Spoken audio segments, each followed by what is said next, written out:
Hey, what's going on, guys? Last time we talked, we had chatted about kind of some off-season training, how to approach that, what things we were looking to improve in the off-season, breathing strength, aerobic capacity, gymnastics capacity, and then some skill development or capacity. So we're starting to get to the point where we are coming to an end of your off-season, and we should have developed the correct amount of tempo work or base building for your strength in regards to positions, or laid kind of like that low-level base aerobic work. So now what we're going to start to talk about is how to incorporate true base building as we're starting to get into your season a little bit more for aerobic work. I just wanted to touch before we get started on why this is important. So there's something called aerobic deficiency syndrome, and this is where a poor aerobic system causes chronic fatigue, increased body fat, hormonal imbalances,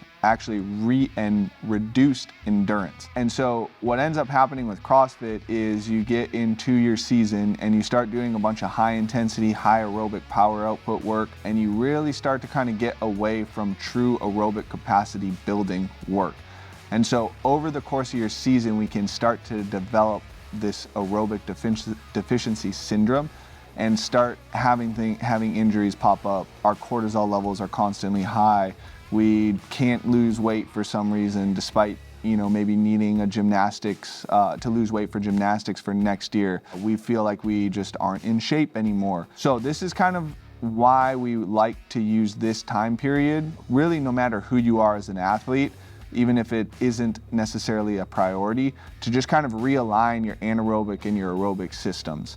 Now, there are people who do have aerobic priorities and do need to develop their aerobic system that might not be suffering from aerobic deficiency syndrome, but the aerobic deficiency syndrome is still something we want to keep in the back of our minds.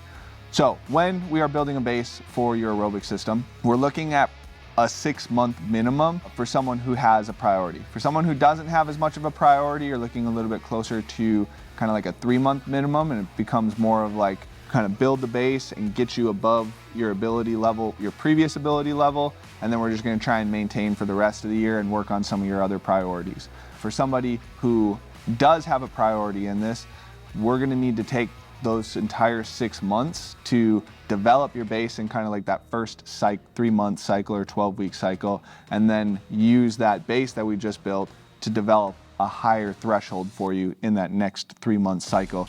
And then we're going to work to maintain that for the rest of the year. So if this is a priority for you, we kind of want to work with 3 sessions a week. And what we're going to try and do is fill a couple of buckets. So we have low-level aerobic activity. So this is 120 beats per minute or less for most people. There are some people who have lower heart rates than others. Typically, you don't see these people as having aerobic priorities though. So 120 beats per minute or less is a pretty good benchmark for you to work inside of.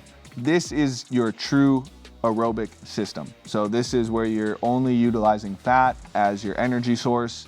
You have constant inflow of oxygen. You're never developing lactate and using that as a fuel source. It is always just developing your aerobic level. So then we get into zone 2, which is kind of like the popular thing right now. And we're going to talk a little bit later on about some metrics for this, but typically this is about 150 beats per minute, and we'll kind of talk a little bit more about that though. For your work times, if you guys are in 120 beats per minute and trying to develop that lower level aerobic base, we're looking at 60 to 120 minutes of work. So it's out a little bit longer. It is a significantly longer time domain, but one of the kind of cool things about this is we can develop that over the course of a day. So for those of you that are actually coaching classes, you get a lot of this work just walking around, helping people out inside of the class, coaching people in the class, moving back and forth, setting up equipment, etc. So you actually can probably get your 60 to 120 minutes just in class.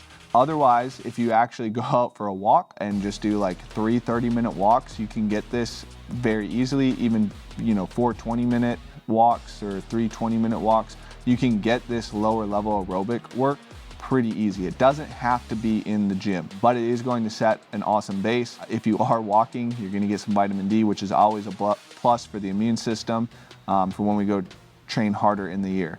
For that 150 beats per minute time range, or that zone 2, we're looking to 30 to 60 minutes of work. We can stretch this out over the course of the 6 months because this is a little bit more intense work. Some of the work that we do, we might develop a little bit of lactate in just to kind of get some sports touches, but we should be working relatively inside of an aerobic state.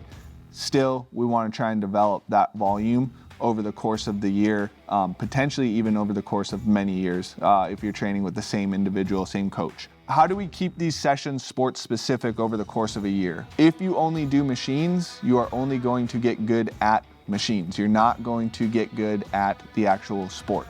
We've seen this a couple of times with our athletes. This was kind of like a learning lesson for me early on in my career, is doing machines gets you good at machines. It can transfer over the sport for specific with athletes with like no aerobic system, but if you've been training for a couple of years, just doing the machines gets you good at the machines. This doesn't mean we should totally take away machine training sessions, but we need to figure out a way to mix in the sport so that you are getting touches on the sport, because ultimately our goal is to get better at the sport.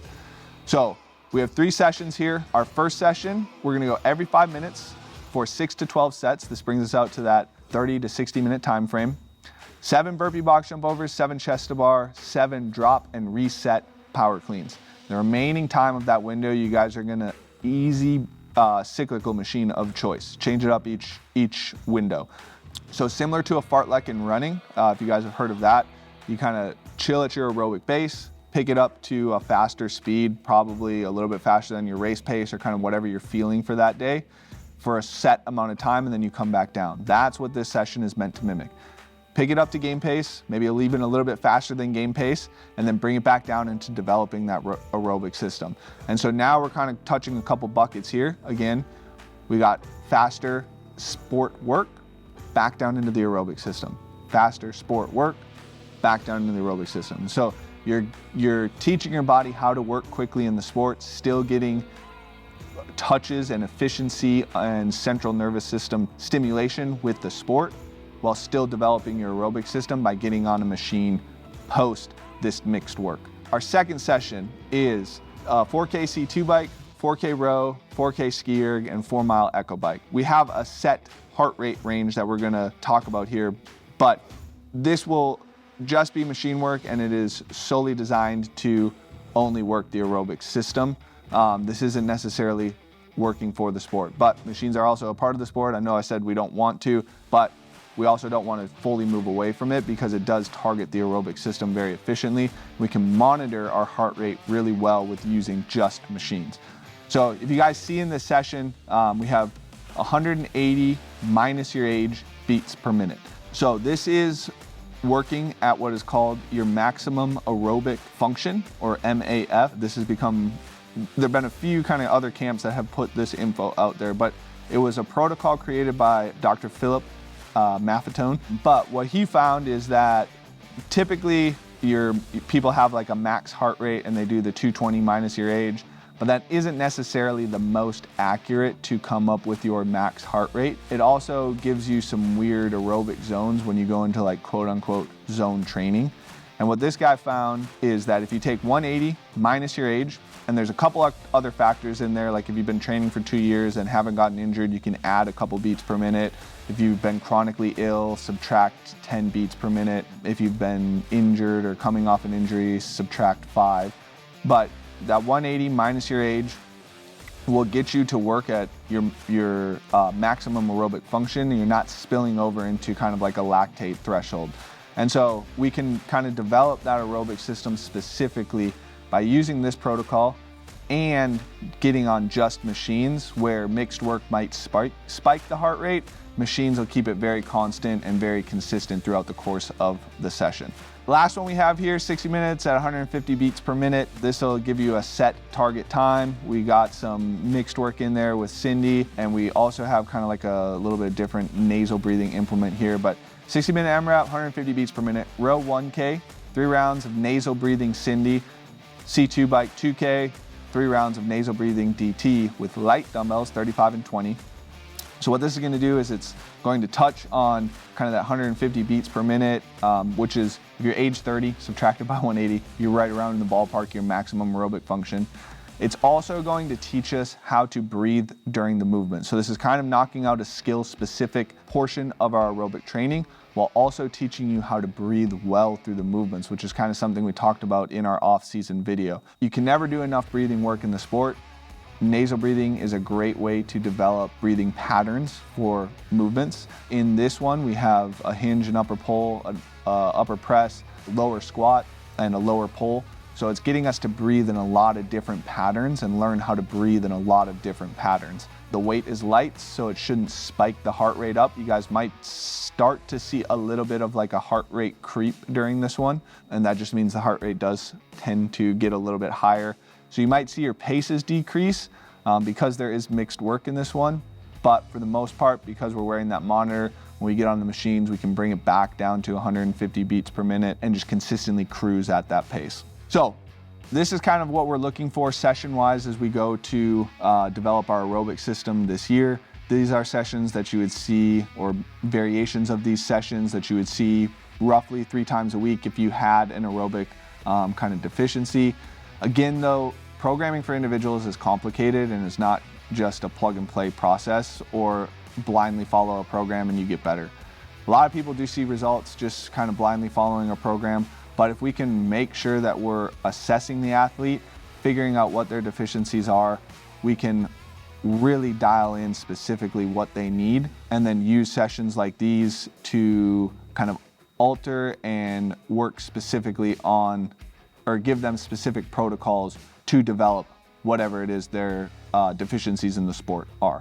If you guys are looking for help, please reach out. We would love to be able to help either develop your aerobic system, develop your strength capacity, develop your skill capacity, whatever it is you guys need help in the sport. Our coaches are excellent at developing athletes. Our vision is a long-term vision for our athletes, and we'd love to be able to help you out. So hope this gives you guys some information, some good stuff to think about, and be on the lookout for more of these.